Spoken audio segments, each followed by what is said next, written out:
Hello students, I am Dr. Manju Bala Yadav, Associate Professor in Chemistry, Government College, Kota. Today we will study about the breeder reactor. As the name suggests, in this type of reactor, more fuel element is produced than what is consumed during the generation of energy. That is, जितना हम fuel use कर रहे हैं उससे ज़्यादा जो है वो जो है जनरेशन ऑफ एनर्जी जो है वो मिल रही है. What is the principle of breeding?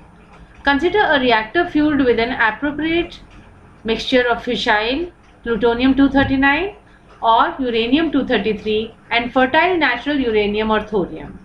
It has been found possible to create conditions such that while one of the three neutrons released from the fission of each fissile atom 239 plutonium or 233 uranium is used up in propagating the fission chain by interacting with one another fissile atom.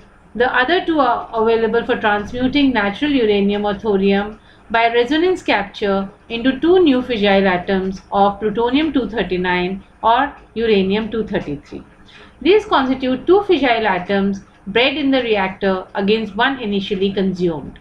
The natural uranium or thorium thus serves as a fertile source of breeding fissile atoms. तो students, हमने आपको पहले भी बताया है कि यहाँ पर जो फ्यूल हम यूज़ करते हैं वो दो टाइप का करते हैं, एक फिशाइल और हम दूसरा यूज़ करते हैं फर्टाइल. तो जो फिशन करेगा वो फिशाइल है, वो यहाँ पे प्लूटोनियम 239 है या यूरेनियम 233 है, और जो फर्टाइल हमारा फ्यूल रहेगा वो यूरेनियम या थोरियम रहेगा.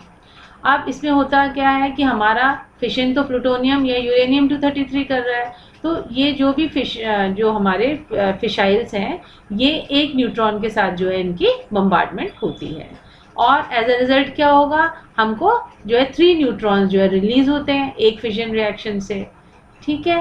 अब ये जो 3 न्यूट्रॉन में से एक न्यूट्रॉन जो है वो तो आगे जो अगला फिशाइल एटम है प्लूटोनियम 239 या यूरेनियम 233 उससे बम्बार्डमेंट करेगा, और जो 2 बच गए आपके न्यूट्रॉन वो ट्रांसम्यूट करेंगे यूरेनियम या थोरियम जो हमारे फर्टाइल मटेरियल्स हैं by resonance capture into 2 new fissile atoms of plutonium 239 और यूरेनियम 233. यानी कि 2 जो न्यूट्रॉन्स बच गए थे उन्होंने ये जो फर्टाइल मटेरियल है हमारा, कौन सा है फर्टाइल मटेरियल, हमारा यूरेनियम और थोरियम है, उनके साथ जो है रेजोनेंस कैप्चर के बाद जो है 2 नए फिशाइल एटम्स जो हैं वो प्रोड्यूस हो जाते हैं. तो इस तरह से जो है these constitute 2 fissile atoms bred in the reactor against one initially consumed. हमने इनिशियली तो एक लिया था, उसको बम्बार्ड किया था न्यूट्रॉन के साथ, और जो 2 न्यूट्रॉन थे उन्होंने 2 नए फिशाइल एटम्स जो हैं एक तरह से प्रोड्यूस कर दिए. द नेचुरल यूरेनियम और thorium the serves as a fertile source for breeding fissile atoms. तो इस तरह से ये जो फर्टाइल मटेरियल हैं आपके यूरेनियम और थोरियम ये सोर्स हैं for breeding fissile atoms. As the process goes on, more and more fuel element is generated than what is consumed in producing energy and power. The newly created fuel can in its turn be used to set up further reactors for power. This is the principle of the breeder reactor, which is receiving great attention, especially in view of the limited availability of the fissile materials in nature. तो ये process जो है चलता रहता है और इस तरह से एनर्जी और पावर जो है प्रोड्यूस होती रहती है, और नया जो फ्यूल वो क्रिएट होता जा रहा है वो यूज़ होता है for further reactors for power. और ये जो प्रिंसिपल है ब्रीडर रिएक्टर का ये बहुत इम्पॉर्टेंट मतलब पर्पस सॉल्व कर रहा है, और इससे जो है लिमिटेड जो सप्लाई है फिशाइल मटेरियल की नेचर में उसको हम एक तरह से रिप्लेस कर सकते हैं. जो फर्स्ट रशियन ब्रीडर रिएक्टर था of capacity 120 megawatt, it was set up in 1973 at Shevchenko on the shores of the Caspian Sea. अब स्टूडेंट्स, अगर हम ये जो प्रिंसिपल हमने ब्रीडर रिएक्टर का देखा है इसको अगर हम इससे समझें तो हमारा जो प्लूटोनियम है आपको थोड़ा जानकारी होनी चाहिए. प्लूटोनियम जो है उसका कहाँ से वो और यूरेनियम जो है, यूरेनियम का नाम जो है वो यूरेनस जो अपने प्लैनेट है उससे आया है, और प्लूटोनियम का जो है वो किससे आया, नेपच्यून प्लूटो से आया है, और नेपट्यूनियम का जो नेम है वो किससे आया है, नेपच्यून से आया है ना। तो uranium it has come from Uranus, neptunium has come from Neptune, and plutonium has come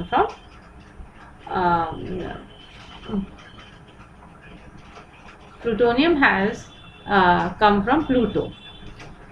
अब बच्चों इसमें हम देखें कि किस तरह से जो हमारा फिशाइल मटेरियल था, this was the fissile material, one neutron is bombarding with the fissile material, that is plutonium, okay, and then two more neutrons, they are released. One neutron, three neutrons in total are released. One neutron, it will again react with plutonium and carry out the chain reaction, and the two neutrons which are left behind, they react with the, किससे react करेंगे, ये जो fertile material है uranium या thorium, और उससे क्या होगा, ये किस में कन्वर्ट होगा, यूरेनियम जिसका कि मास नंबर हमका एटॉमिक नंबर क्या होता है 92, वो किस में चेंज होगा, नेपट्यूनियम 93 एंड देन प्लूटोनियम 94।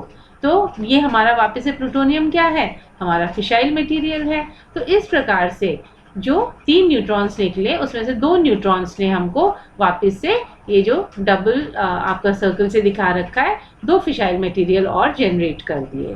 तो इस प्रकार से जो है ये साइकिल चलती रहती है। अब अगर हम देखें कि हमारा जो फास्ट ब्रीडर टेस्ट रिएक्टर है eight कालपाकम, this is a totally Indian design and fabricated fast breeder reactor FBTR at the Indira Gandhi Center for Atomic Research at Kalpakkam near Madras, functioning since December 1985. So the first designed and fabricated the FBTR, that is a fast breeder test reactor, is at the Indira Gandhi Center for Atomic Research at Kalpakkam near Madras, and it is functioning since December 1985. Now we see the salient features of FBTR at Kalpakkam. First, what is a fuel? So we must know that this reactor, it is working in the absence of moderator. The fast neutron reactor, so because they are not being moderated, so the neutrons, they are very fast, they react, the reactor, it requires fuel of much higher fissile content in the range of 15 to 20% as against 3.5% enrichment adequate for thermal reactors moderated by light water. हमने पहले thermal reactors के बारे में पढ़ा है, तो उसमें जो हमको चाहिए था वो 3.5% ही था फिशाइल कंटेंट, पर यहाँ हमको वो 15 to 20% फिशाइल कंटेंट चाहिए, क्योंकि अब हमारे जो न्यूट्रॉन्स हैं वो बहुत फास्ट मतलब उससे रिएक्ट कर रहे हैं, मॉडरेटर्स बीच में नहीं है। और unlike the breeder reactors of other countries, the one at Kalpakkam is a sodium cooled, plutonium fueled loop type reactors of 40 megawatt and 13 megawatt. For the present, it is to serve as a test reactor for research studies. It is expected to be scaled up to prototype fast breeder reactor of 500 megawatt by 2080. Okay, so we see that unlike the other breeder reactors which are in other countries, the one at Kalpakkam, it is of special means speciality is that it is sodium cooled, and the fissile material we are using is plutonium, and how much means and reactors of how much energy is generated, 40 megawatt and 13 megawatt. For the present, it is to serve as, it is being used as for research studies only. It is being used for research studies, but it is expected to be scaled up to prototype fast breeder reactor of 500 megawatt by 2080. So by 2080, it has started giving this much of energy. Now the fuel is in the form of sintered ceramic pellets of plutonium and uranium carbides. PUC 70% and UC is 30%. 5.1 millimeter diameter, encapsulated in stainless steel tubes. The carbide fuel has a higher heat rating and a higher breeding gain, and hence a shorter doubling time compared to the oxide fuel in use elsewhere. So here we see what is the fuel. It is in the form of ceramic pellets of plutonium. We take ceramic pellets of plutonium and uranium carbides. Okay, PuC is 70% and uranium carbide is 30%, and 5.1 millimeter diameter encapsulate. It is encapsulated in stainless steel tubes.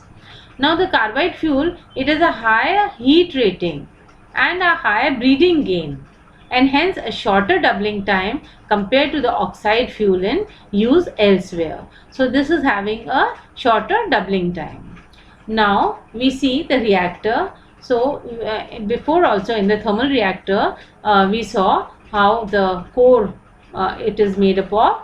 So we see here 61 fuel pins are vertically stacked to form a sub-assembly, and many such sub-assemblies form the fuel core. So vertically how many sub-assemblies, how many pins are stacked together? 61 fuel pins. They are stacked together to form a sub-assembly, and many such sub-assemblies means such groups, they are many in number, they form the fuel core. This core is surrounded by a blanket of more sub-assemblies of the fertile material. So inside it is the fissile material, and outside it is the sub-assemblies of the fertile material, that is the natural uranium and thorium. The reactor core, blanket and the reflector assemblies are housed in a stainless steel. These are parts of the core, the reactor core, the blanket and the reflector. They are housed in a stainless steel calandria. The whole reactor vessel is called calandria, and its diameter is 3.2 meters and height is 8.7 meters, and it is protected by thermal and neutron shields. The steady working of the reactor is ensured by 6 boron-10 enriched boron carbide control rods. So the control rods which are being used means are boron-10 enriched, and they are used for the steady working of the reactor. This is the calandria we are seeing, and ultimately they are in this shape. Now if we see what is the coolant used, so we see that in the fast neutron reactor there is no moderator. Hence the reactor core is much smaller, resulting in a much higher power density than in thermal reactor of the same power fuel. Here the reactor core is smaller, which results in much higher power density than in thermal reactor of the same power level. This necessitates a far more efficient cooling system, because much high power is being released. So a very efficient cooling system is required, as the circulation in a loop or a pool, a liquid metal having high heat transference and other qualities compatible with the fuel and other structural materials. Of the low melting point metals, lithium-7 and 23 sodium qualify best. The coolants which are being used are either lithium-7 or 23 sodium. And out of this, on account of its relative cheapness, liquid sodium is employed as the coolant, though it's becoming radioactive by N-gamma reaction when flowing around. High flux neutrons cannot be prevented. So the coolant we are using is liquid sodium, and it becomes radioactive by an N-gamma reaction. A sodium pump drives the liquid metal at 380 degrees centigrade into the reactor core from below, and when the liquid leaves at the top, it is 515 degrees centigrade. Much heat would have been extracted from the reactor core. So the sodium pump, it drives the liquid metals in the starting at 380 into the reactor core, but when the liquid leaves at the top, it is at a very high temperature, 515. So being radioactive, and the sodium, it is converted to radioactive. The primary sodium is made to transfer the heat to a sealed second loop of sodium as an intermediate heat exchanger which remains non-radioactive, because the first sodium which is coming out, it is radioactive, so it is transferred to a sealed second loop of sodium as an intermediate heat exchanger which remains non-radioactive. The two sodium pumps are of special design to keep circulating some 150 tons of molten sodium in the two mutually isolated loops, the activity in the first being wholly contained therein. The heat from the secondary sodium loop is finally transferred to a boiler, and then the steam therefrom at 480 degrees centigrade and 125 kg per centimeter square pressure drives a steam turbine to generate the electricity. So from the second sodium loop, the heat from the secondary sodium loop is then finally transferred to the boiler, and the steam there is it is at 480 degrees centigrade, and the pressure is 125 kg per centimeter square. It drives the steam turbine to generate the electricity. So this is how the coolant works. Now the controls, regarding the controls, besides 6 enriched boron carbide rods which control the functioning of the reactor at a steady power level, the FBTR is designed to have all negative temperature feedback coefficients, so that if for any reason the core temperature rises, the chain reaction subsides automatically and the power level goes down instantly. Computer controlled sophisticated monitoring instruments oversee all the operations and ensure complete safety. Because moderators are not used, so the role of the coolants and the controls, it becomes more. And we already said that what are the controls? They are the 6 enriched boron carbide rods, and which are functioning at a steady power level, and it is designed, the FBTR is designed to have all negative temperature feedback coefficient. So if for any reason the core temperature rises, the chain reaction, it occurs and it subsides automatically, and power level goes down instantly. The whole system is computerized. This is we see that in the starting, this is the primary sodium pump, this is the secondary the sodium pump, and this is the boiler feed pump. So here in the primary sodium there are two loops, and the temperature in the here it is 380, and when it comes out it is 515. When it is transferred to the secondary loop, the temperature is 515. And here this system is radioactive, but now it goes into the secondary pump. Here it is not radioactive, and from there are argon cover gas.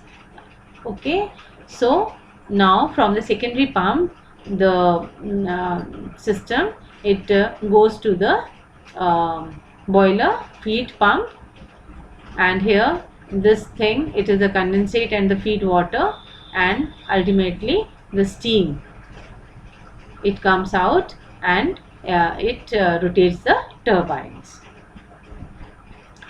Now we also, if we see the India's nuclear energy program, so we know that father of India's nuclear energy program, father of Indian nuclear energy program is Dr. H.J. Bhabha, and he is the prime architect of the India's nuclearization program, who envisaged a three-phase development, being convinced that energy via the annihilation of atomic mass as the only viable solution to our energy needs of the next century. He had the vision that slowly all other means of energy, they will be short, and so this will be the only viable solution. Now there are phase 1 and phase 2. In the first phase, that is from 56 to 73, well tested nuclear technology, it was imported. The whole technology was imported, and first construction was of Apsara in 1956, that was at the TAPS, that is Tarapur Atomic Power Station, in 1969, and they employed the imported 3.5% enriched uranium with light water as the moderator. This phase also included the Canada-India reactor CIRIS in 1960, working on natural uranium and heavy water. The experience gained in operating these reactors, especially the TAPS, involving the processing Reprocessing of spent fuels enabled the construction of our own reactors in the second phase, that was from 1973 to 85, and these were the RAPS, that is the Rajasthan Atomic Power Station at Rawatbhata in 1973, and the Madras Atomic Power Station MAPS in 83 to 85. They also employ natural uranium and the pressurized heavy water, in which the content of indigenous component progressively increased from about 59 to 90% in terms of cost. The phase 3 after 1985, it began with the installation of the fast breeder test reactor at Kalpakkam, Madras 1985, of our own unique design, employing a mixture of carbides of plutonium and 15% enriched uranium and molten sodium as the coolant, as we read before. The experience gained with this will led to the construction of prototype fast breeder reactor 2 into 500 megawatt by 2000 AD, which would, together with the other reactors presently in use, 4 into 235 megawatt PHWR, to be constructed, 2 at Narora in UP by 1989 and 2 at Kakrapur in Gujarat by 1991, and another PHWR at other places, being the contribution of nuclear energy to about 10% of India's total energy generation. So the third phase is also now complete, and we have the fast breeder reactor at Kalpakkam, which was constructed in 1985, and after that other constructed at 2 at Narora in UP and at Kakrapur in Gujarat by 9. So these all power projects, nuclear power plants, they have been constructed. Here we see in this table the different reactors which came at different times and which type they were. Like Apsara, it was the swimming pool type, and the neutron flux was 1.25 into 10 to the 3. Power was 1, and fuel was uranium. Cladding was of aluminium. Moderator was IW. Coolant is IW. Purpose is research in isotope production, and date of criticality means it started in 1956. Here U is the enriched uranium, that is 3.3%. PHWR, it is the pressurized heavy water under helium pressure, and U is the uranium enriched 15%. So where we find uranium plus, it is 3.3% enriched uranium, and where we have uranium 3 plus, it is enriched 15%. So in this way, this heavy water, HW is heavy water, which is being used as moderator also, and it is being used as coolant also. Now, if we see the present and the future prospects of nuclear energy in our country, India are looking to more than double their output of nuclear power within the next 12 years. There are currently 21 new nuclear power reactors expected to be set up within the country by 2031. 21 new nuclear power reactors are expected to come. These will have a combined total installed capacity of 15,700 megawatt. Currently, India has 22 nuclear reactors in 7 power plants with a capacity of 6780 megawatt. At present, there are 9 nuclear power reactors at various stages of construction. These include 2 reactors in each of the states of Gujarat, Rajasthan and Haryana, plus 3 in Tamil Nadu. These current projects are targeted for completion by 2024 to 25. The further proposed site granted in principle approval are in Jaitapur plant in Maharashtra, Kovad in Andhra Pradesh, Chhaya Mithi Vidri in Gujarat, Haripur in West Bengal and Bhimpur in Madhya Pradesh. The expansion of the nuclear plant, which currently supplies 3.22% of Indian electricity, follows a series of industry successes for the country, including a world record last month for the Kaga reactor in Karnataka. After 941 days, regarding the Kaga reactor in Karnataka, after 941 days, it became the world's longest running reactor without a shutdown. It worked continuously for 941 days without a shutdown, beating the British Heysham 2 reactor, which set the benchmark in 2016. So this way we saw that how the nuclear power program, it is slowly coming with a it is taking a speed, growth of speed, and slowly all other, when fuel we will be having problem shortage, this source of energy, this will fulfill our needs. Thank you.